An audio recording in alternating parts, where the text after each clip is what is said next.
আসসালামু আলাইকুম। ওয়ালাইকুম আসসালাম। ভালো আছেন? খুব ভালো আছি। আচ্ছা, কি নাম আপনার? আমার নাম রুমা। রুমা, কত সুন্দর নাম। তো রুমা, এই যে আপনি আমাদের ক্যামেরার সামনে এসেছেন কি কারণে বলবেন?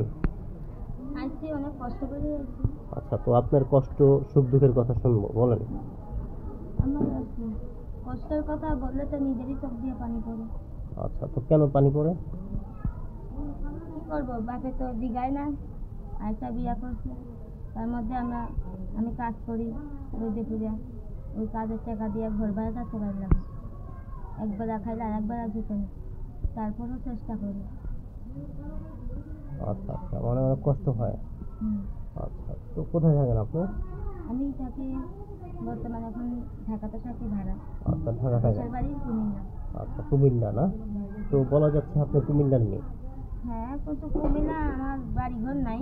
আমি এলাকাতে আইছি, কোনো কাজ টাজ করি না, লেখাপড়া জানি না।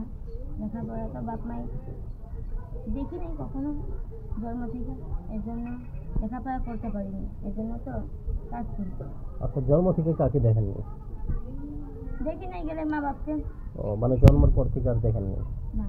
আচ্ছা, তো বলেন। দাদির কাছে থাকি, দাদি আছে, তাও পাড়াপড়শি দাদি ডাকি। এই জন্য ওই ওই আমাকে মানুষ করছে, তার জন্য আইসি কষ্ট করে, যাতে একটা মনের মতন মানুষ চাই, সব দিকেই কেয়ার করে। এই জন্য মানে লেখাপড়া করে অনেক ইচ্ছা ছিল, ঠিক না? ইচ্ছা ছিল, সব কিছুতে ছিল, মাদ্রাসায় পড়ি, কোরআন শরীফে দিব, এটাও ইচ্ছা ছিল, কিন্তু বাবা মা থাকো তো এসব পড়াইতো, কিন্তু তারা তো নেই, তাদের তো দেখি মানে বাবা মাকে দেখেননি না? না, দেখিনি। আচ্ছা আচ্ছা, তো অনেক কষ্ট নিয়ে আমাদের মাঝে হাজির হয়েছেন। আচ্ছা, তো এই যে দাদির কাছে থাকেন, কি দাদির কি মানে কাজ কাম করে, নাকি আপনার কাজ কাম করে দাদিকে চালান, কোনটা? না, দাদিকে চালাইতে লাগে, বুড়া মানুষ কি করবো, তাকেও একটু চালাইতে লাগে, ঘর ভাড়াও দিতে লাগে। আর আমি যদি না খাই থাকি, সেও না খাই থাকে, কেন অনেক কষ্ট দিই। আচ্ছা, কি কাজ করেন আপনি? আমি ওই যে ঘর বান্ধা যায়, এখানে মাটি উঠাই দেই, এইটাই। ও, মানে মাটি উঠাইলেন? 200 টাকা করে দেয় তার জন্য। ও, 200 টাকা দেয়। হুম। আচ্ছা, মানে কয়টাতে কয়টা কাজ করতে হয়? এই মনে করো 10টার দিকে গেলে 6টার দিকে আসবে, ও, মানে 6টার দিকে সারাদিনই থাকতে হয় ওখানে? সারাদিনে থাকতে হবে। আচ্ছা, তো অনেক কষ্ট মানে। তো দুপুরের লাঞ্চ কোথায় করেন? দুপুরে আর সকালে কইরা যাই, কোনো মতন ঘরে যদি পান্তা ভাত থাকে ওইটাই খেয়ে দেয়। আচ্ছা আচ্ছা কষ্টের দিন, এটা বললে নিজেরই চোখ দিয়ে পানি পড়ে। আচ্ছা আচ্ছা, মানে দুপুরে মানে নিজের খাবার নিয়ে গেলে খান, নাইলে না? না, এখান থেকেই খাইয়া যায়, নিয়ে যায় না, কেন ও, পান্তা ভাত থাকলে তো নষ্ট হয়ে যাবে না, তার জন্য। মানে দুপুরের খাবার একবারে সকালে খেয়ে যান? হ্যাঁ। আচ্ছা, তো এমনি খেয়ে কি তার সারাদিন? জন্যই তো আমি শুকনো হয়ে গেছি। আচ্ছা আচ্ছা, তো এমনি কি সারাদিন থাকতে পারেন ওই একবেলা খেয়ে? কি করবো, রোজা তো থাকি, যেইভাবে ওইভাবেই থাকা লাগে। আচ্ছা আচ্ছা, তো খাবারের অনেক কষ্ট হয় না?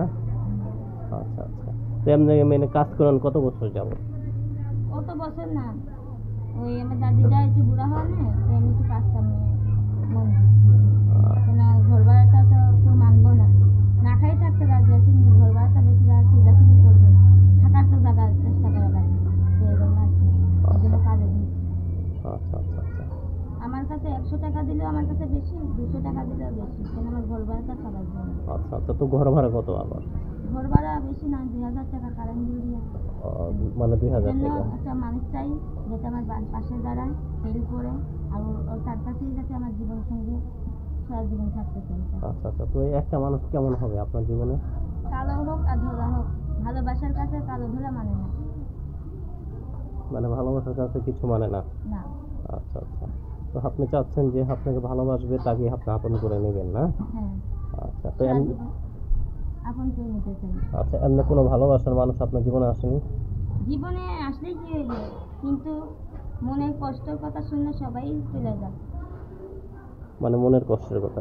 তার জন্যই তো প্রতিবেদনে আইলাম, যাতে শুনি যে মানুষের লোকে বলে যে, ভালো ভালো মেয়েরা বলে যে প্রতিবেদনে যাও দেখতে একটা মনের মতন মানুষ পাই না, এই জন্যই তো আমি আইছি।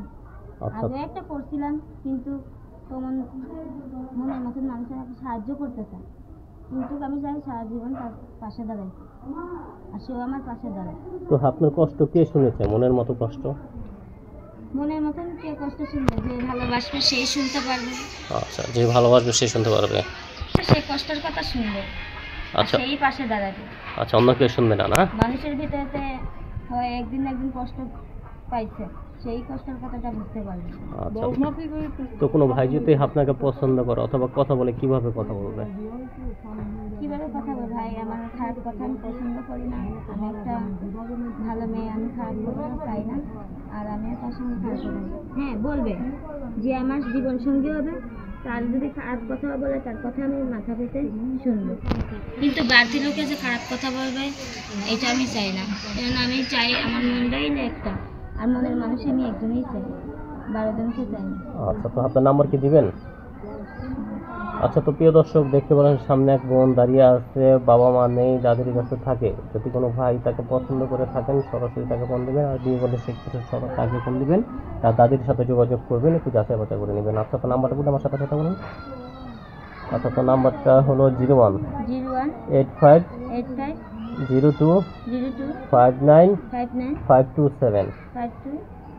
এটা হলো আপনার নাম্বার। ঠিক আছে দর্শক, নাম্বারটা আবারও বলে দিচ্ছি, 01 85 25 95 27। এটা হলো আপনার নাম্বার। ঠিক আছে, তো বোন আপনার নাম্বার দিয়ে দিচ্ছি, দর্শক যদি চলে গেছে, বলেন এখন কি বলতে চাচ্ছেন? আমার আর কিছু বলার নাই, যে শুনতেছে ভাই না, আমার খারাপ কথা বললেন না। আর আমি চাই একটা ভালো একটা মানুষ যে আমার পাশে দাঁড়াক, আর সারা জীবন তার সঙ্গে ঘর বাঁধতে চাই।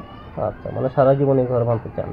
হ্যাঁ। আচ্ছা, তো এই যে বর্তমান কি ডিসিশন নিয়েছেন, এটা কি দেশের ভিতরে বিয়ে করবেন নাকি প্রবাসী বিয়ে করবেন? যেই দেশেই হোক, প্রবাসী হোক আর বাংলাদেশেই হোক, এমন একটা মানুষ আমাকে দেখ যাতে আমার কষ্ট দুঃখ সে মুছে দিতে পারে। আচ্ছা আচ্ছা, তো আপনার জীবনে তো অনেক কষ্টই পেয়েছেন, না? হ্যাঁ অনেক দুঃখ পেয়েছেন। পাইছি, কিন্তু তারাও তো পাইছে, কিন্তু যে পাইছে তারা তো বুঝতে পারবে আমার কষ্ট দুঃখটা, তারাই পাশে দাঁড়াইতে পারবে। আচ্ছা আর আচ্ছা যে দুঃখ কষ্ট পায় নাই তারা তো শয়তানি করতে আসবে। আচ্ছা আমি শয়তানিটা পছন্দ করি না, আমি এমন একটা মানুষ যাতে কষ্টের মানুষ চাই। আচ্ছা আচ্ছা, তো আপনি বলতে চাচ্ছেন যে যে আপনার কষ্ট দুঃখ সব বুঝবে তার সাথে আপনার সম্পর্ক করবেন, ঠিক না? হ্যাঁ, আচ্ছা, তো বোন আর কি বলতে চাচ্ছেন? আর কিছু বলার নেই। আর কিছু বলার নেই? আপনি কি প্রবাসে যাওয়ার চিন্তা ভাবনা আছে নাকি? না না, ভালো লোকে মেয়েরা কখনো প্রবাসে যায় না, কিন্তু আমি গরিব হইতে পারি, আমার সম্মানটা আমার কাছে। মানে বিয়ের পরে? যে ভালোবাসবে সে আমাকে বাংলাদেশে ফিরে যাবো, যদি প্রবাসের লোকের কাছে বিয়ে হোক সে আমাকে বাংলাদেশে ফিরে যাবো। বিয়ে করে নিয়ে যাবে নাকি? যদি বিয়ে করে নিয়ে যাইতে এটা চাইতে পারবে, আর বিয়ে ছাড়া যে কেউ কইব যে আসো, আমি তার পক্ষে সম্মতি। আচ্ছা ঠিক আছে বোন। থাকতে রাজি আছি, কিন্তু যাই না। আচ্ছা, তো আপনার মনে আশা পূরণ হোক, আপনি ভালো থাকেন। হ্যাঁ, তো প্রিয় দর্শক, আপুর জীবনের গল্প শুনলেন, যদি আপনার দেখা হয় বাকি জীবনের গল্প শুনবেন। সবাই ভালো থাকেন, সুস্থ থাকেন, নিরাপদে থাকেন। আসসালামু আলাইকুম ওয়া রাহমাতুল্লাহি ওয়া বারাকাতুহু।